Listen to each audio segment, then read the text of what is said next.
जय हिंद दोस्तों, चैतन्य क्लासेस में आपका स्वागत है। Bihar civil code clerk mains में पूछे जा सकने वाले संभावित प्रश्न जो कि एक जगह पे मैंने संकलित किया। आइए शुरू करते हैं। जो भी चैनल पर नए हैं चैनल को सब्सक्राइब करें, लाइक करें, कमेंट करें ताकि ऐसे वीडियो मैं लेकर के आता रहूँ। तो शुरू करते हैं। पहला प्रश्न है, संविधान के किस अनुच्छेद में मौलिक कर्तव्य का उल्लेख है? तो ये आपने पढ़ा होगा, अनुच्छेद 51 के ए में लिख देना है इसको एक लाइन में। अनुच्छेद के 51 ए में मौलिक कर्तव्य का उल्लेख है। ऐसे पूरा भी लिख सकते हैं, अनुच्छेद 51 ए भी लिख देंगे तो चलेगा। भारत का सबसे बड़ा राज्य कौन सा है? तो सबसे बड़ा राज्य हो गया राजस्थान। अगर यही पूछ दे कि सबसे छोटा राज्य कौन सा है तो ये हो जाएगा आपका गोवा, राइट। फिर आगे चलते हैं। अगला प्रश्न है आपका कि हरित भारत मिशन का मुख्य उद्देश्य क्या है? तो हरित भारत मिशन का मुख्य उद्देश्य क्या है? हरित भारत मिशन का मुख्य उद्देश्य है वन क्षेत्र को बढ़ाना और पर्यावरण को संरक्षित करना। फिर अगले प्रश्न पे चलते हैं। लक्षद्वीप समूह किस महासागर में स्थित है? तो लक्षद्वीप द्वीप समूह किस महासागर में स्थित है? तो अरब सागर में आपका स्थित है। फिर पांचवा प्रश्न है कि संविधान सभा के पहले अस्थायी अध्यक्ष कौन थे? तो संविधान सभा जब बना था तो इसके अस्थायी अध्यक्ष सच्चिदानंद सिन्हा को बना दिया गया था। फिर एक गोल्डन क्वाड्रिलेटरल परियोजना का मुख्य उद्देश्य क्या है? तो इसमें लिख दीजिएगा 4 प्रमुख शहरों को जोड़ना।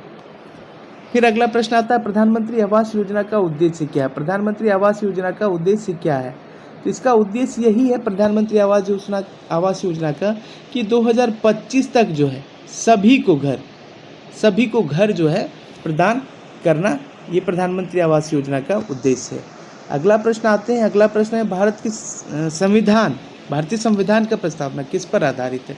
तो ये जनता की संप्रभुता और समाजवाद पर आधारित है। फिर आगे चलते हैं। नवा प्रश्न है, G20 शिखर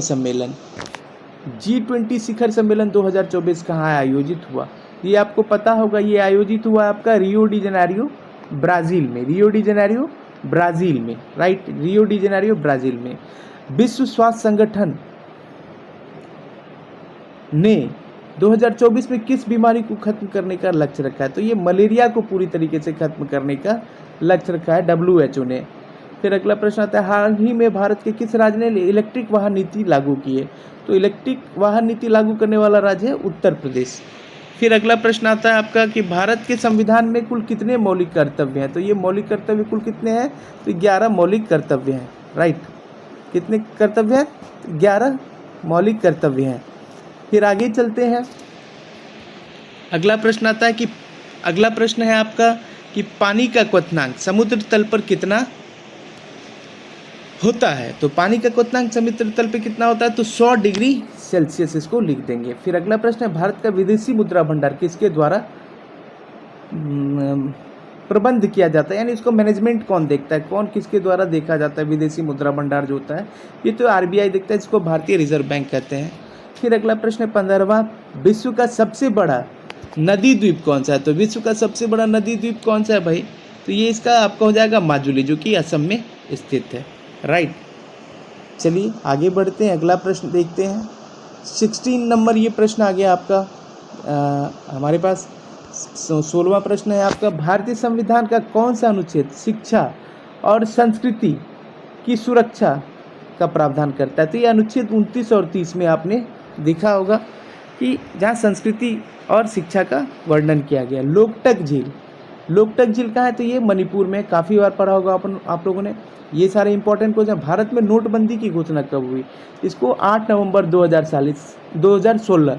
तो इसको ऐसे याद रख सकते हैं 8, तो 8 दूनी 16 या 8 2 16, तो 8 नवंबर 2016 नहीं, 8 में 16 नहीं हो पाया, तो किसी तरीके से रिलेट करके याद रख सकते हैं। भारतीय राष्ट्रीय कांग्रेस का पहला अधिवेशन कब होता है? 1885 मुंबई में हुआ था। फिर अगला 20वां प्रश्न है, राष्ट्रीय हरित अधिकरण यानी NGT, नेशनल ग्रीन ट्रिब्यूनल, ये इसका उद्देश्य क्या है? तो पर्यावरण से संबंधित मामलों का त्वरित समाधान, राइट। अब अगला प्रश्न आ जाता है कि संविधान के किस अनुच्छेद में संवैधानिक संशोधन का प्रावधान है? तो संविधान का संशोधन किस अनुच्छेद के तहत किया जा सकता है? यानी संवैधानिक संशोधन अनुच्छेद 368। चलिए अगला प्रश्न है, भारत का पहला डिजिटल गांव जो क्या उसका क्या नाम है? अकोदरा, गुजरात। फिर है राष्ट्रीय आपदा प्रबंधन प्राधिकरण कब स्थापित हुआ? तो 2005 में। किस देश ने 2024 में नेट जीरो कार्बन उत्सर्जन के लक्ष्य की घोषणा की? तो अमेरिका ने बताया कि 2050 तक, यानी 2050 तक इसको क्या क्या करना है, ये जो है मैनेज कर लेना है, आपको जीरो कार्बन उत्सर्जन का जो लक्ष्य है इनको पूरा करना है। फिर आगे चलते हैं, बस कुछ 5 प्रश्न बचे हैं जो कि बहुत महत्वपूर्ण है, आइए देख लेते हैं इसको भी। प्रधानमंत्री गरीब कल्याण योजना 2024 में किन क्षेत्रों पर ध्यान केंद्रित करेगी? स्वास्थ्य, शिक्षा और महिला सशक्तिकरण। उसके बाद अगला प्रश्न है कि 2024 में कितने व्यक्तियों को भारत रत्न दिया गया? तो पहला चौधरी चरण सिंह, कर्पूरी ठाकुर, लाल कृष्ण अडवाणी और MS स्वामीनाथन, और फिर आपका नरसिम्हा। ये 5 व्यक्ति थे। विश्व का सबसे बड़ा महाद्वीप कौन सा है? तो एशिया। भारतीय संविधान की प्रस्तावना में कौन सा 42वें संशोधन में जोड़ा गया? क्या जोड़ा गया था? समाजवाद और पंथ निरपेक्ष। फिर अगला प्रश्न आता है आपका, सबसे भारी धातु कौन सा है? तो सबसे भारी धातु है आपका ओस्मियम।